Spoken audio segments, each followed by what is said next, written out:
I, 30 male, and my girlfriend, 29, have been a couple for almost 2 years now. I thought everything was going fine, etc. We signed a lease last month to rent a home, with a move-in date next month. Last weekend, we had planned to visit her parents a few hours away. On Friday, she called me and sounded pretty upset and said she needed a weekend by herself to think and sort out feelings. She didn't seem to want to volunteer any information. I said that was fine, and she said she would call me on Sunday, or when she sorted out her thoughts and feelings. Saturday evening, I texted her, "Are you feeling better? Do you want to talk? Or do you need anything?" She responded with, "Please just leave me alone now." I was pretty hurt by how blunt the message was and just dropped it. She didn't call me Sunday, so I let her be.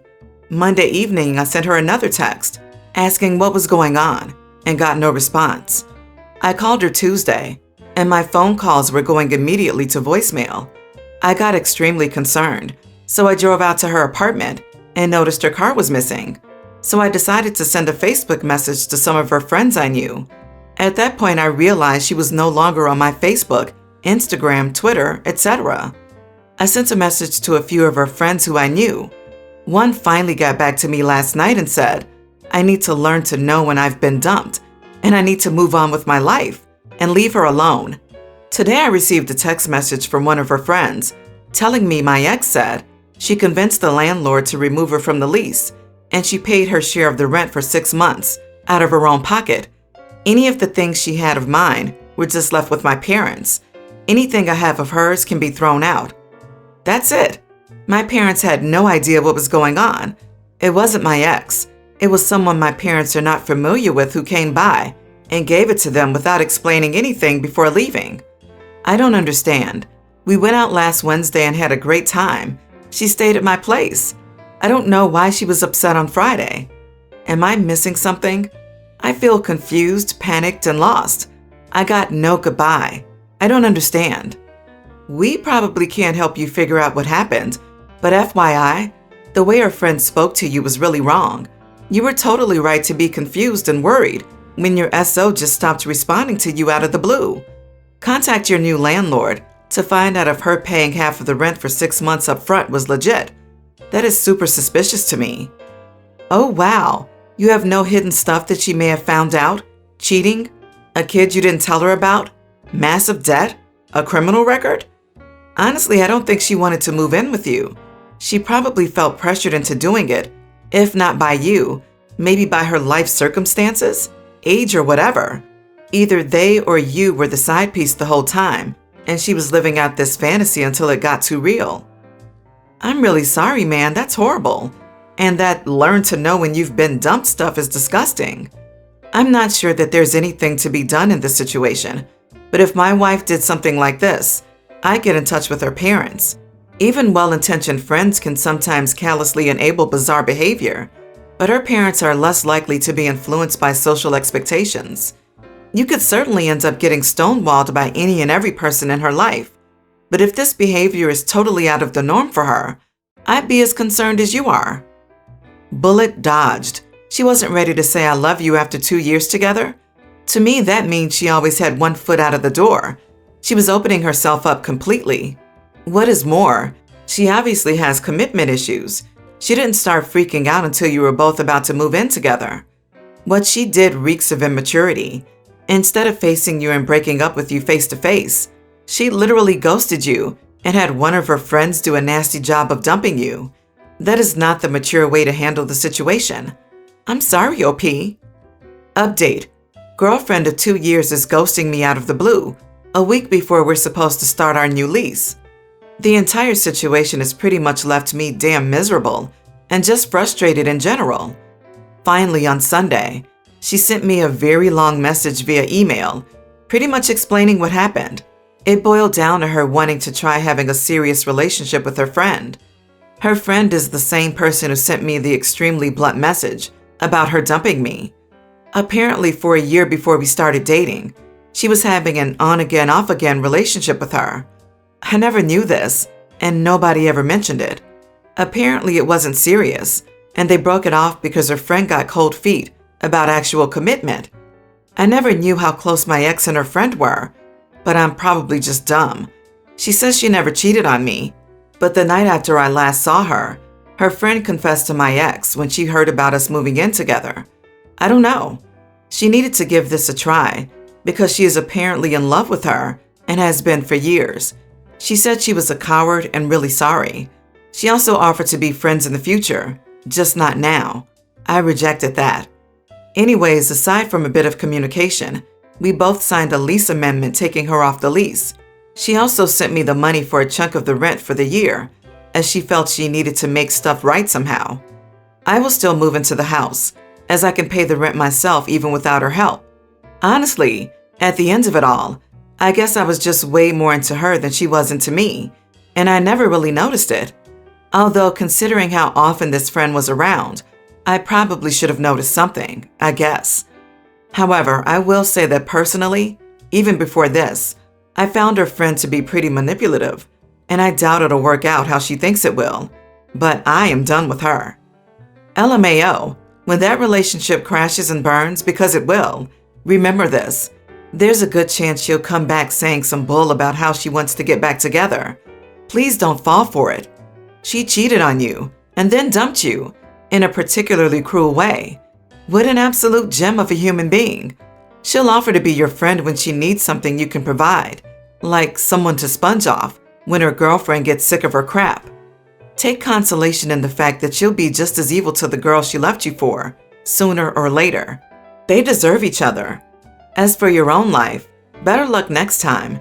There are far better people to be in a relationship with. She also offered to be friends in the future. LMAO, where's her self-awareness? It's so much better to find out and end the relationship now than later in life. To say it like an idiot, I'm glad your time isn't going to be wasted if she keeps being wishy-washy and is in love with someone else while you're a backup safety option. Yeah, I know a couple where this pretty much exactly happened, except they were already married with a young child and want to try to maintain some illusion of the family staying together. So now they're in a tense and awkward stalemate situation where one parent spends a long weekend once a month with their bestie-turned-lover, who also only found the courage to admit their feelings after their friend had found a committed relationship. Please, oh Pete, go full no contact with her. She totally had an affair because all the things she did required time and planning, and maybe in reality you were the plan B all this time. My 40 male, wife 24, has never gotten along well with my daughter, 18. My wife is a more traditional kind of woman, whereas my daughter uses Tumblr, etc. My daughter is also autistic, which is completely fine. I still love her, but sometimes it causes problems. Recently, my wife and daughter have conflicted over my daughter's period pain. My daughter says she has terrible periods and needs products/painkillers to get through them. Unfortunately, my traditionally minded wife is scared by this and regularly tries to hide her stepdaughter's products. So here comes the conflict. Last night, I had been at the office drinking with my boss until very late. There's an unwritten rule at our work that if the boss cracks open a cold one, all the boys have to join in. When I came home, I was pretty close to blackout. My daughter rushes to me immediately to tell me her stepmother had hidden her period products again. I was angry, but I calmly told my wife that she had to show us where the products were hidden.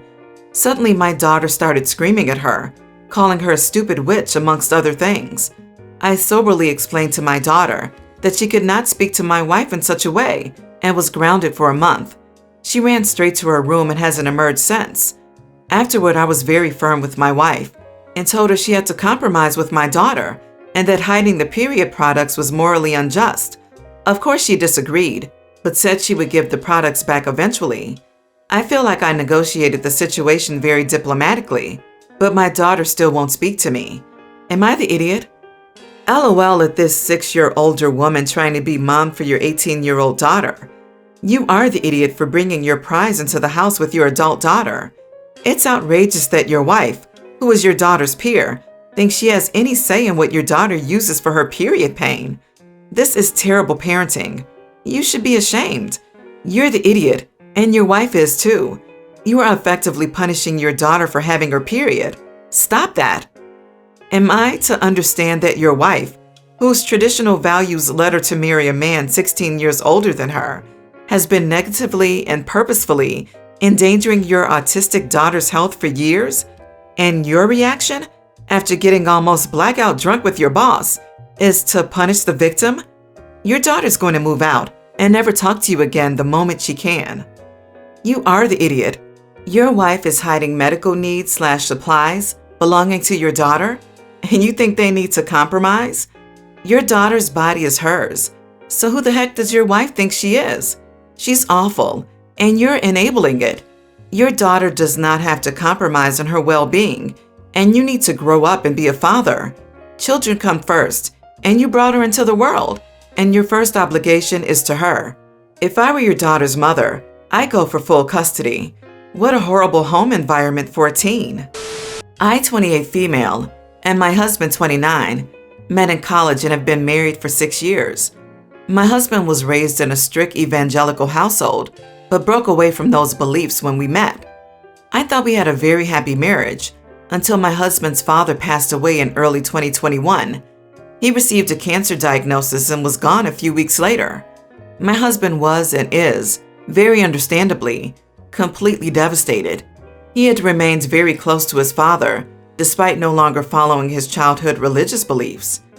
My husband decided to honor his father's memory by rejoining his church. But unfortunately, one of those churches forbids many things I find fun and relatively harmless and classifies them as addictions or tools of Satan.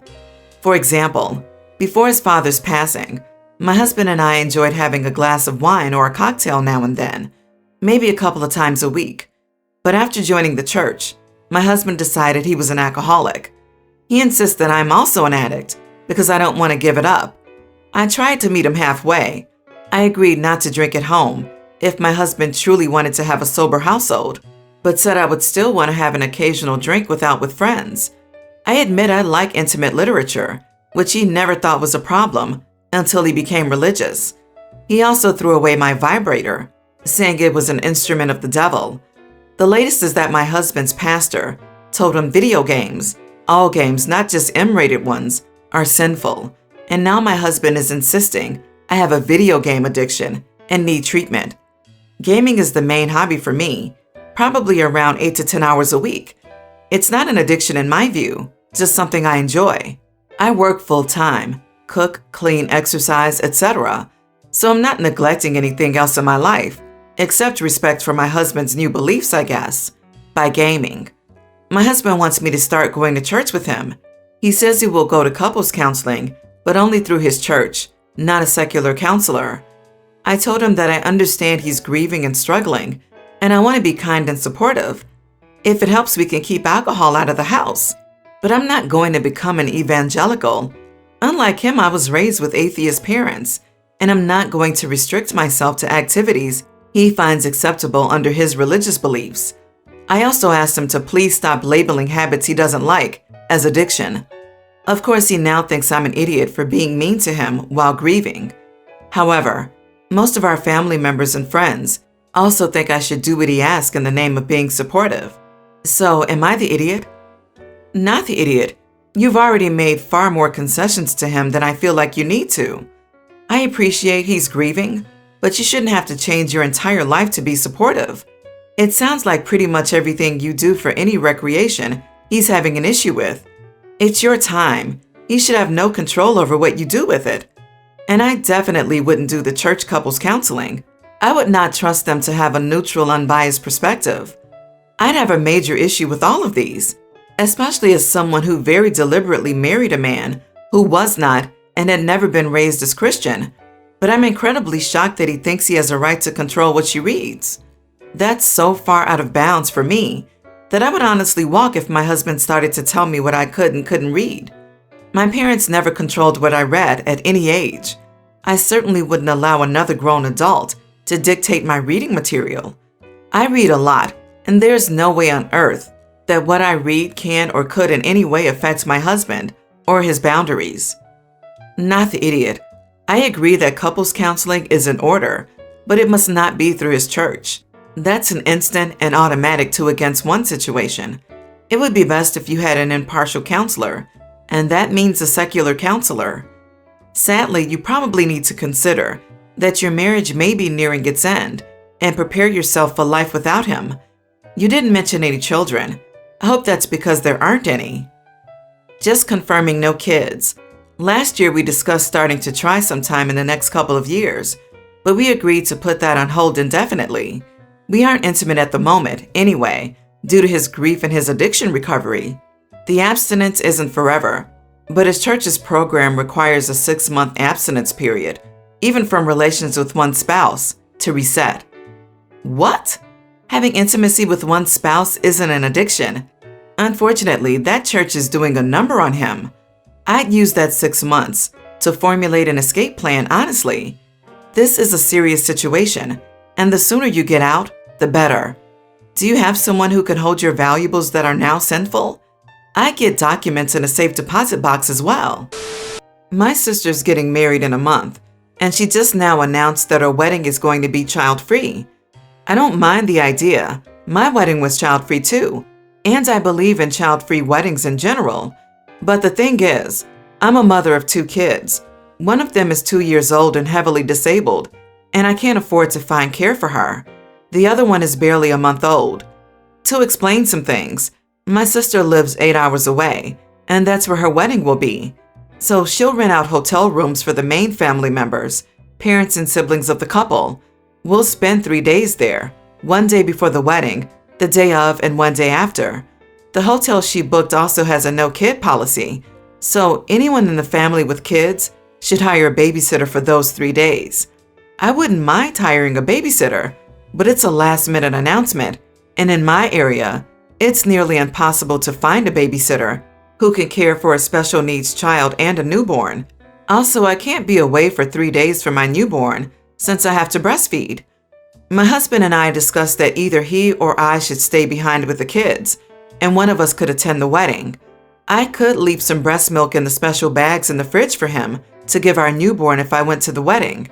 We thought that this would be a good compromise. When I told my sister, she got mad, said I was not thinking of her special day, and demanded I find a babysitter and we come as a couple. So I asked her what her deal was with me attending the wedding alone, and she didn't explain clearly. She just said I'm an idiot for even daring to think that not attending the wedding as a couple with my husband would be acceptable. I told her I was sorry for that, but that my kids' needs come first. I respect her decision and rules about the wedding, but it's a last-minute announcement. I can't find a babysitter right now. I've searched for endless hours, so this solution was my last resort. And since the hotel has a no-kids policy, and I can't bring the kids to the hotel, at least so they'd be near in case of need, then one of the parents stays behind. If they were allowed in the hotel, I wouldn't have trouble finding a babysitter for a few hours, but a whole 3-day weekend is impossible. My parents have told me I'm TA for ruining my sister's wedding, but I can't understand how that would possibly ruin her wedding at all. I told them that since she had a child-free wedding, she should expect that some people might not be able to show up, and that not everyone has the money to give a babysitter every time they're invited to a child-free wedding, and she should be okay with people not coming if they can't. Am I the idiot? Your sister said you couldn't attend the wedding alone, and that the hotel is also child-free. What is that? You came up with compromises and she stumped on them. She has basically engineered her wedding so that unless you output a significant amount of money and leave your kids with a sitter for 3 days, you can't attend. That's harsh. Not the idiot for you, but your sister? Not the idiot. You can't bring them to the hotel. They have extra care needs, which you can't accommodate because she announced this super last minute, and you can't attend alone. So what on earth does she expect you to do? Seriously, what does your family think you should do? Because at this point, I feel like the only option they left you was leave the kids at a fire station. The only reason I see her maybe having an issue is if her decision has already made a lot of other people back out, and now your husband. This can cause some issues with catering and venues with minimum guest requirements. Don't sweat it. Do what you have to do, and they can be mad. But it's your kids' health, safety, and needs first. Bottom line.